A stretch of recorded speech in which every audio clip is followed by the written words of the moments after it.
Bom dia a todos, irmãos.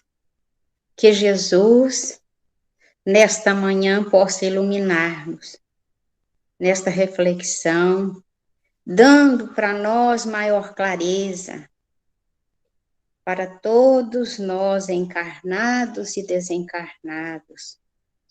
Fica conosco, Pai, nesta manhã, para que possamos alcançar a Ti com seus ensinamentos. Que assim seja. Então, o texto desta manhã é no livro Contos e Contos, do irmão X. O título é O Doente Grave. Uma alma atormentada de mãe, conduzida ao céu nas asas grandiosas do sono, esbarrou ante as resplandecentes visões do paraíso. Um anjo solícito recebeu-a no pórtico. Anjo amigo, disse ela em voz súplice, sou mãe na terra e tenho 2 filhos. Rogo para ambos as bênçãos de Deus, generosa e augusta. O mensageiro anotou as petições e, observando-lhe o desvelo fraternal, a mulher aflita acrescentou ansiosamente: venho até aqui pedir, em particular, por um deles que desde muito tempo se encontra gravemente enfermo entre a morte e a vida. Todo o meu carinho, todos os recursos médicos têm sido ineficazes. Não posso tolerar por mais tempo as lágrimas dolorosas que se afligem o coração. Digne-se do Todo-Poderoso, por vosso intermédio, conceder-me a graça de vê-lo restituído à saúde. O emissário das esferas superiores pensou um instante e interrogou: qual de teus 2 filhos se encontra mais unido a Deus? Meu pobre filhinho doente, respondeu a recém-chegada.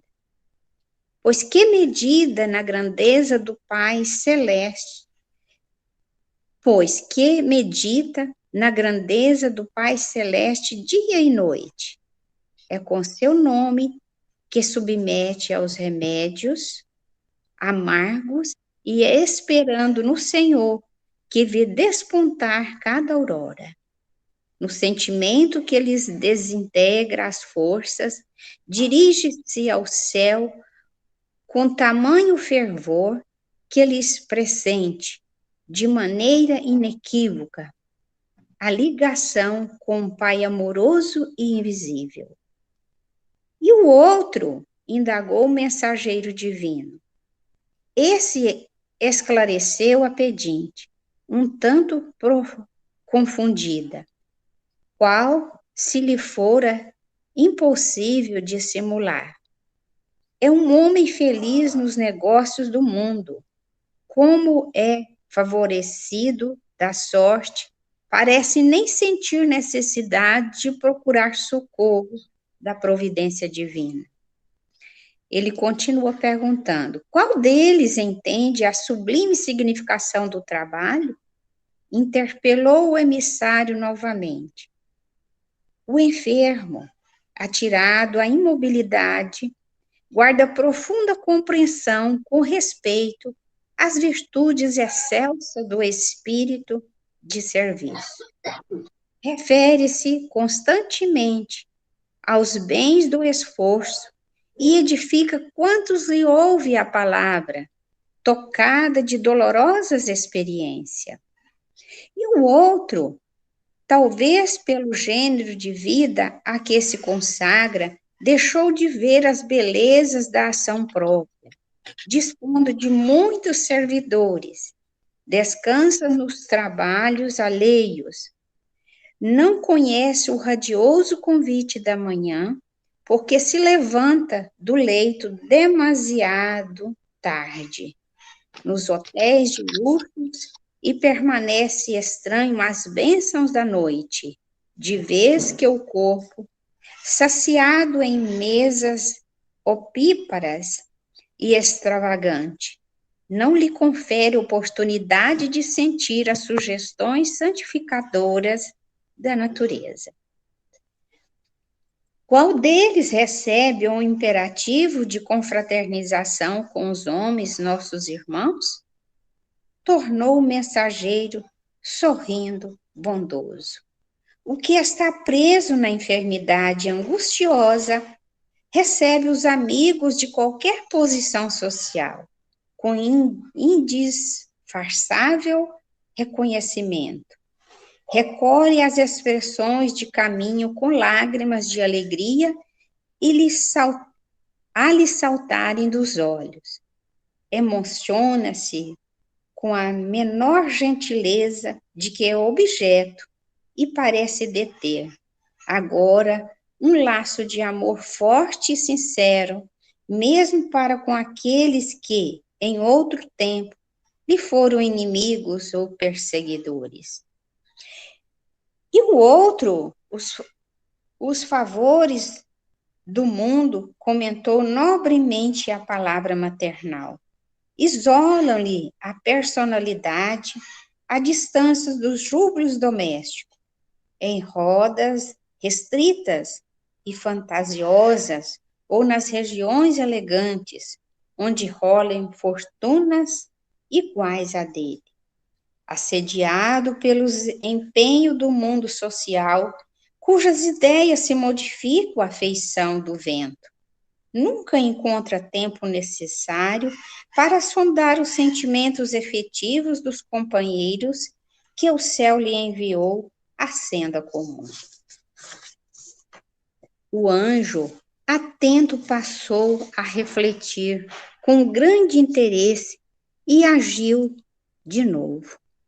Para qual deles roga a bênção de Deus em particular? Em favor do pobrezinho que agoniza no leito, informou a ternura materna. O enviado da Previdência fixou-a com extrema bondade e concluiu, com sabedoria: volta à terra e reconsideras as atitudes do teu carinho. O enfermo do corpo vai muito bem. Já entende a necessidade de união com o Divino Pai.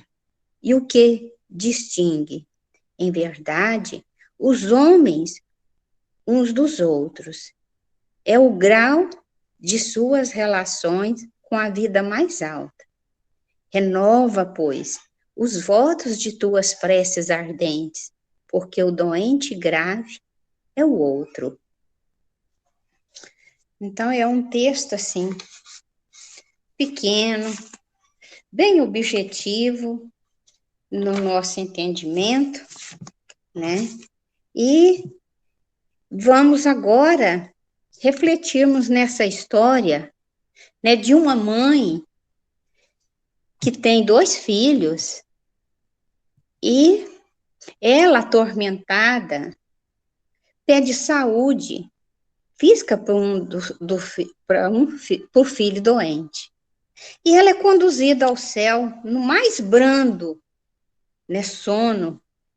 Se vê lá antes luzes brilhantes. E ali, né, conta a história, ela encontra um anjo na entrada de um templo prestativo. O anjo a recebe, a mãe, né? E ela ali suplica, pede para ele piedosamente e fala com ele: sou a mãe da terra, lá da terra, e peço a Deus, digno, né, de respeito sublime, as bênçãos para este filho doente. Aí ali, né, conta que o mensageiro, com muito cuidado, ele anota ali o pedido da mãe, ele anota, ele se encontra gravemente enfermo entre a morte e a vida, a mãe fala para ele, né? Há muito tempo ele se encontra gravemente enfermo entre a morte e a vida. E o mensageiro, com cuidado, viu que aquela mãe, que ela procurou todo o tempo de recursos médicos ali, né, para o filho, e outros, e nada ele de melhorar. Então, há muito tempo ela foi tolerante. Agora, com lágrimas dolorosas, né, a afeição dela se via, digno do Todo-Poderoso, lhe peço me conceder a restituir a saúde do meu filho. Então, ela pede, né, para ele claramente essa saúde. E o emissário diz novamente: qual deles tem a ligação com o pai? Ele pergunta para ela. Aí ela responde para ele. Naquele momento, o doente, ele medita dia e noite com sua força, enfrenta com toda a força os remédios amargos. Aí ele, ouvindo ela, perguntou novamente: e o outro? Ela disse para ele: ah, esse é um homem feliz,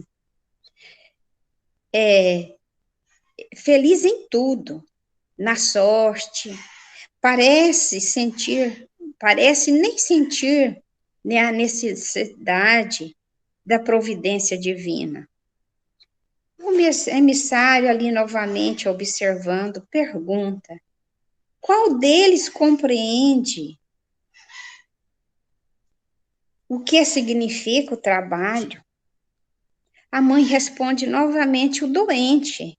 Mesmo com a ausência de movimentos, ele tem profundo respeito às virtudes sublimes de serviço do espírito. Então, ele tem esforço ao bem, ouve a palavra, porque a palavra, ela edifica os nossos conhecimentos adquiridos, e ele, através da observação e da prática que ele vivia encamado, ele estava bem desenvolvido, porque o próprio sofrimento nos ensina a viver nesta vida que nós achamos tão difícil, mas não é. É com as pequenas coisas, a prática da vivência do dia a dia, com familiares, vizinhos, é que nós chegamos à elevação de Deus. Então, o outro não conhece, ela diz para ele, o outro filho não conhece nada da vida. Ele vive em hotéis luxuosos, rico das coisas materiais, que brilha, honrarias e mais outras coisas.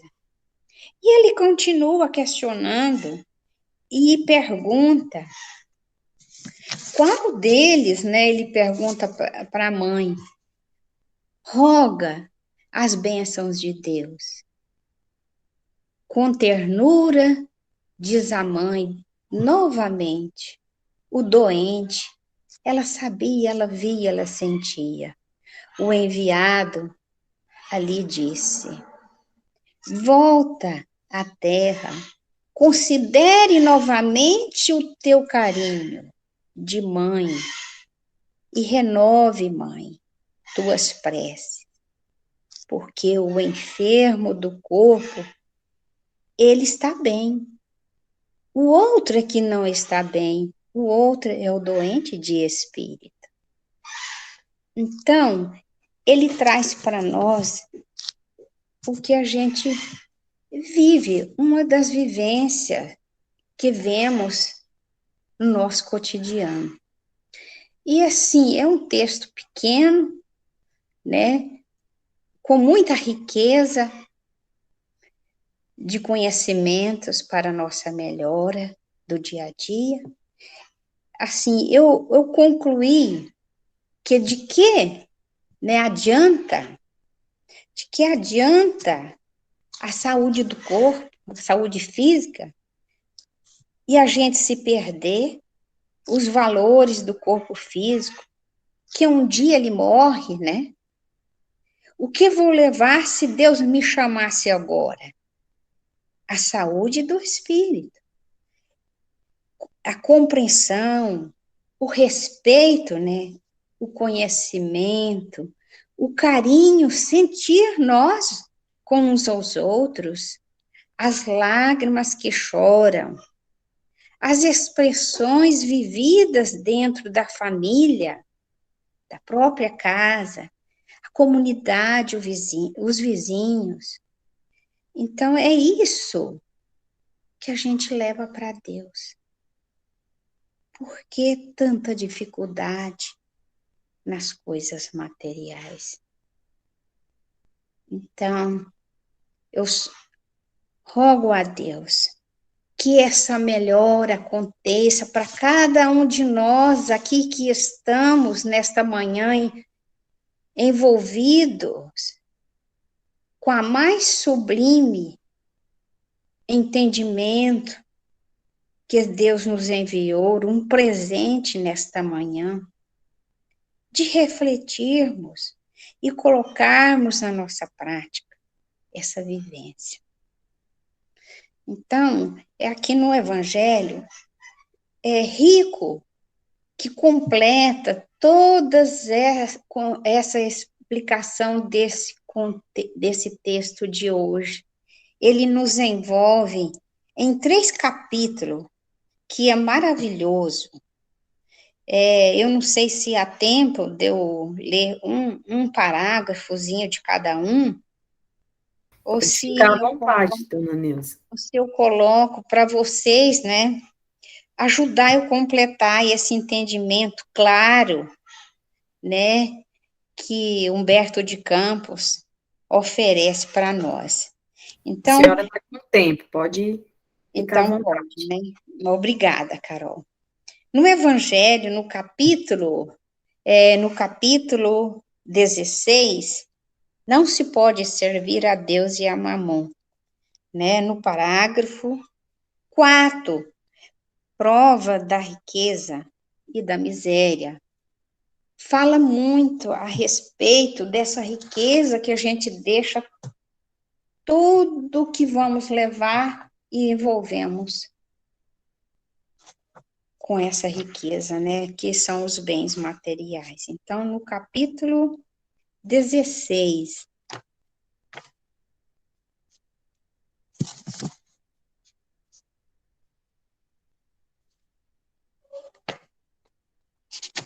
tem hora que eu demoro um pouquinho para encontrar, capítulo 16, não se pode servir a Deus e a Mamon.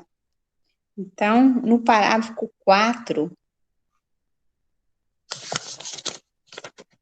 prova da riqueza e da miséria,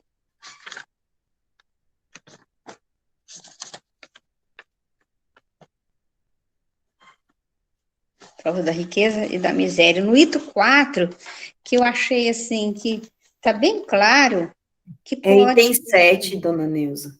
É item 7, mas no parágrafo 4, que eu vou Ah, ler, porque o outro é muito longo, aí pode demorar um pouco, né? tá Então, bom. prova da riqueza e da miséria no parágrafo 7, no parágrafo 4. Aqui diz assim: se a riqueza é a fonte de muitos males, se ela excita tanto as más paixões, se provoca mesmo tantos crimes, é preciso tornar-se não a coisa, mas ao homem que dela abusa, como abusa de todos os dons de Deus. Pelo abuso, ele torna pernicioso o que lhe poderia ser mais útil. É a consequência do estado de enfermidade, de inferioridade do mundo terrestre. Se a riqueza não devesse produzir senão o mal, Deus não teria colocado sobre a terra. Cabe ao homem dela extrair o bem, se ela não é um elemento direto do progresso moral. É sem contradito, um poderoso elemento do progresso intelectual. Então, é o caso do texto ali, né? Um irmão, ele enfermo, ele orava, então ele já tinha experiência do bem, do que ele vivia. E o outro não, ele era iludido, não estava nem aí, nem via o irmão ali enfermo, né? Preocupava só com a riqueza dele. E o outro capítulo do Evangelho segundo o Espiritismo, no capítulo 8, muitos chamados e poucos escolhidos, no item 3, a porta estreita.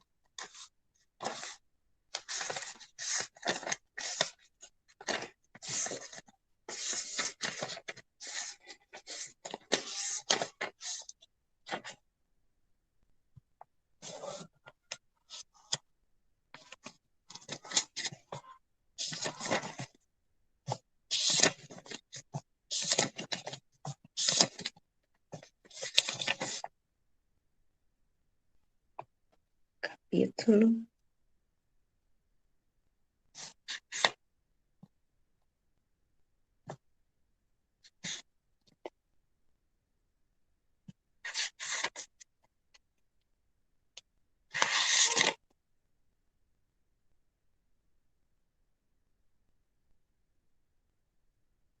Capítulo 8, parágrafo festim.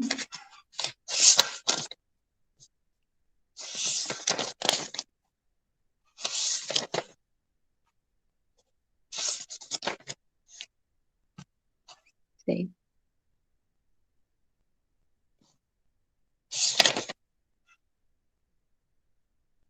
Mas eu devo ter notado aqui errado. Vou deixar esse capítulo. Então, no capítulo 8, muitos chamados e poucos escolhidos, né? No item 3, da porta estreita também, porque lá fala da porta larga e da porta estreita.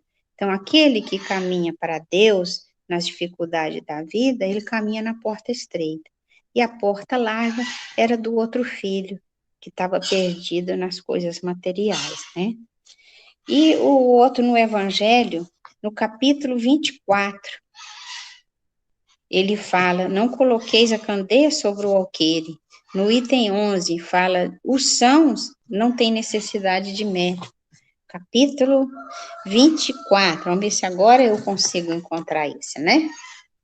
Capítulo 24, não coloqueis a candeia sobre o alqueire.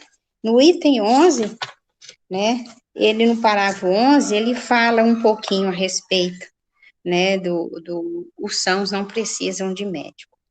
Então, no item 11, Jesus estando à mesa na casa desse homem, Mateus, aí vieram muitos publicanos e pessoas de má vida, que se assentaram à mesa com Jesus e seus discípulos. O que os fariseus, tendo visto, disseram aos seus discípulos: por que vosso mestre come com os publicanos e pessoas de má vida? Mas Jesus, os tendo ouvido, disse-lhes: os sãos não têm necessidade de médico, mas os doentes. São Mateus, capítulo 9, versículo 10, 11 e 12. Então, ali, a mãe pedindo socorro, né, para o filho enfermo, mas quem precisava de médico, de tratamento, era o outro, que estava perdido nas coisas materiais, na riqueza, né? Então, é isso que eu trouxe para vocês.